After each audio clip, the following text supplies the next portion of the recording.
So thank you so much for logging in. And so rapid fire updates, January 11th already. Happy New Year. I'd like to acknowledge that I come to you from the unceded and traditional territories of the Tsleil-Waututh, Squamish, and Musqueam nations, for which I am very, very fortunate and thankful to live, work, and play in this beautiful area. We're going to do a bunch of quick reminders around the LFP and the PAS. I'll stop using acronyms in a second. Health Connect Registry or HCR, all sorts of things like that. So here we go. LFP Annual re-enrolment. For all physicians who are on LFP, that includes locums as well, make sure that you do the registration code again. This will be an annual thing between January 1st and March 31st every single year. And this will affect your payment if you forget to resubmit the code. I've put on the link here for the payment schedule that has the entire write-up for the whole payment model on here. I've also put on here the locum registration code and the registration form. So if you're LFP locuming on the North Shore, then make sure that you do your registration for that as well. There's a two-piece to it. So just a reminder for all LFP physicians, make sure you re-register or re-enroll. And it's just billing that code, so it's super quick and easy, but just make sure to do it. Quite important. There is a slight change to the locum process. You'll see at the bottom, I just screen shared from the latest circulation from Doctors of BC. They've just streamlined it a little bit so that you don't have to build, the locum doesn't have to build a 98000 as well as 98005. So for locums, build a 98005 and also do the locum registration form. And again, we'll send out this PowerPoint. It has links to the payment schedule and forms, got the codes in it. So just a reminder to make sure to build those. Top of certainly our team's mind a lot is the Provincial Attachment System, as we've been trying to support everyone to get onto there. The deadline for clinics to register has passed, but they did extend the deadline for individual physicians to register for the PAS or Provincial Attachment System and also submit your patient panel if you have one. So I'm re-including a link here on how to use Dr. Bill if you haven't yet uploaded your panel. And so just wanted to remind you that the deadline for it's $6,500 that you could be eligible for to register on the PAS. And also you need to upload your panel in order to qualify for certain types of payments. So if you need any support around that, please do let us know. The deadline is just a few weeks away. Hopefully everyone, most of you are done that by now, but just in case, we are here to help out.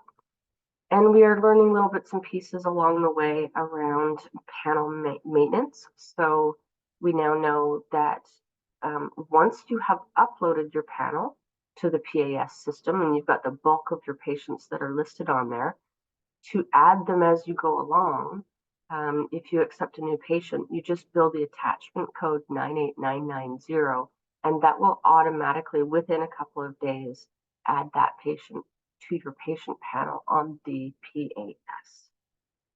So you will now be able to do maintenance on the data on your PAS with your patient list as well. So to add a patient, you just build a new code, new patient attachment code. And to remove a patient, you can go into the PAS and you can view your list and see patients and you can click remove. I heard a rumor that they may create a code that you could build that would take the patient off of that list, but I don't have any detail on that yet. That would make it certainly easier. So I just wanted to mention that there are a number of different attachment codes out there right now. And so for the PCN attachment codes, those are actually going to be discontinued as of February 1st. And the only one who really needs to worry about billing those up until February 1st This meeting is being recorded. Is any physician that is on a PCN contract currently. So if you're on a PCN contract, that they suggest you continue to use the PCN attachment codes as well up until February 1st. But the majority of physicians just start using the 98990.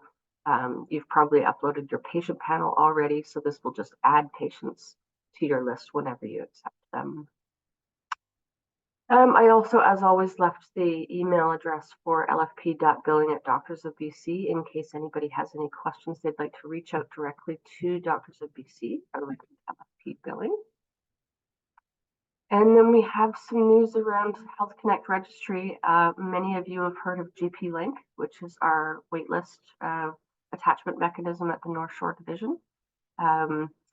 Now that the Provincial Health Connect Registry is deployed, we will direct all of our patients who are looking for a family physician directly to HCR or Health Connect Registry. So we have been, thanks to Katie, our attachment coordinator at the division, we have been attaching anywhere from 550 to 1,000 patients per month to service providers in the North Shore. We have about 22, I think, physicians and nurse practitioners who are accepting patients right now. So we are attaching people from our wait list like crazy, which is fantastic. But now that the Health Connect Registry is available provincially, we will defer, we'll use that mechanism instead of GP Link. So the GP Link website for any clinic who has been using the cards and giving them to patients, the website itself will direct people to the Health Connect Registry on HealthLink. And also we will be getting brochures and cards provided to us that we can give to any clinics who may want to hand those out to patients and make sure that patients who might be looking for a physician, if your office isn't accepting patients, that you can give the brochure or the card to patients and make sure that they know where to sign up. So we did want to assure our membership that any patients that are on the GP Link waitlist right now, we have about just under 3,500, I believe, that all those patients will be transferred over to the Health Connect Registry, and we will be retaining the waitlist date for when those patients signed up. So they will stay in the proper order, and so those at the top of the list will remain at the top of the list. And so we have a process where we'll be transitioning those patients over into the Health Connect Registry. But Health Connect Registry is open right now, so anybody that you know who is looking for a family physician can go to HCR and register themselves and get on the provincial wait list. And again, we'll send out this PowerPoint. So it has the link right here built into the PowerPoint, but it's also easy to Google Health Connect Registry. And also, like I mentioned, we will be getting brochures and cards to provide and can drop them off in your clinic if you'd like. And then you see here, I wrote in such large writing, contact Mary Lou and a big red arrow. There are so many things going on right now that Mary Lou has been graciously helping our members with all sorts of things. So Mary Lou, can I pass it over to you for a couple of tech reminders? Yes, of course. Hi, good morning. Happy New Year, everyone. So we have, first of all, the Prime renewals. Some of you may have already begun getting all the emails and asking you to renew your Prime site. That means that your business license likely ended at the end of the year, and with the new business license, that's what you have to upload into their website. So I have a video that I will be able to send out to you that I recorded last year for the MOAs, and they can follow that. It's a 5-6 minute video, and that contains all the instructions on how to do the renewal of your site for PharmaNet access, for uninterrupted PharmaNet access. The BC Services Card app continues to be used in every access that you have. That's the only way that the ministry can prove that who's accessing is you, and you, if you need any help with that, please let me know. One of the things that I can share with you is that if you don't have the latest update of the iOS software, then it might not work. But also you need to have a password on your phone, and not every phone, like the older phones, may not work, may not support the app. So just be mindful of all those technical things and requirements that are coming our way and are going to stay here likely. About the PAS, if anybody needs help with the PAS, I'm happy to support anyone. Just let me know, just even right here on the chat, or text me, call me, email me. I just need to know that you need my help, and I'll be available. They also have an amazing support. They have people from, I think, 9 to 7 online on Zoom, over the phone, and they are very diligent and resolve things mostly within the day. You also have to download the Microsoft Authenticator. Please note that this is free, and it's probably not the first option when you search in your, I'm sorry, it's so a lot of information, but it is recorded, and you can always call me. The Microsoft Authenticator is free for you. Nobody should be paying anything for it. And you should download it on your phone in order to be able to access the PAS. A lot of you have asked me why should you include your MOA into the PAS. That's only if you require their help to help maintain your panel on the PAS, because the $6,500 payment that is coming your way, or that has come your way, is to upload and maintain the panel. There's no clear instructions. They were going to come out in January about how often you are expected to maintain your panel. But but if you want to give access to your MOA to, let's say, add or remove it, most basically to remove a patient from your EMR, then they can also do it on the PAS if they have that access. The endorsement part is tricky. It's a lot of back and forth. It's like a three-way email that goes, the whoever generates it, it has to come back to the person that originated it in order to be allowed. And then there's a short couple of steps to complete the endorsement. Am I speaking clearly, Candice? Is it too complicated? Yeah, no. So Okay. it's the physician endorses, the MOA accepts, and then the physician has to do another piece. So there's 3 pieces back and forth in order to get the MOA endorsed and active on the PAS. Yeah, That's right. So please reach out to me or text me here in the chat, and I'll be happy to help with anything that's required.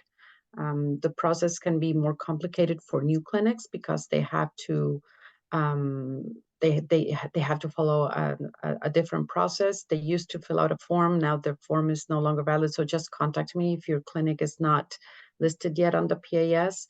I have information that the extension for directors to list their clinics has been extended as well to January 31st. I just have to see it in writing. That was verbal. So that's basically it, I think. great. Thank you, Mary Lou. And like I said, I put it in the biggest writing I possibly could, Mary Lou's email address here. I apologize that it seems like there's just so many techie things going on that you need to sign up for or re-renew, register, all that kind of stuff. But we wanted to make sure that everyone is reminded of these important pieces and that we are here to help. Just to remind about the next upcoming events, there's a great MDs for Wellness event tonight, physician unwellness or review of landscape of, and finding some solutions within. So that's tonight at the Pinnacle Hotel. Next rapid fire is February 1st. We do want to let you know that we have a great MOA lunch and learn on a Sunday, little brunch, February 11th for our MOAs. Well, they will be doing a learning session, but also an MOA appreciation event. And I just heard about a couple of great dine and learns coming up. So a heads up for those, to watch out for those. One's in February, and then there'll be a great one in April as well. Had a staff meeting yesterday. I just have to say, hearing from each of the divisions members, there's so much great work going on with all the different programs around primary care networks and long-term care initiative and shared care and ADHD education and so many things. So do watch out for your newsletters that are coming. There's some really great work being done. And in March, we want to hold a practice management workshop, and we will be collecting feedback from physicians over the next little bit about their practice and their schedules. We will be talking about MOA triaging and fitting in patients and same-day access, but also kind of reining things back in after the pandemic and how we've, kind of modified things in our office because of the pandemic and how we can bring things back to some sort of semblance of normal. And also just a reminder to check out our PCN public-facing website, nspcn.ca. And yeah, and that is it. Not too bad. There's a question here that says, do you know if LFP doctors also have to bill the 14070? I will double check on that. I don't think you do, but I will double check on that, and I can send that out with the recording, a confirmation about whether you do or not. Candace, I think it's only for, sorry, it's Joanne. I think that it's only for docs who are also doing regular old fee for service that have to bill that. Okay, great. Thank you.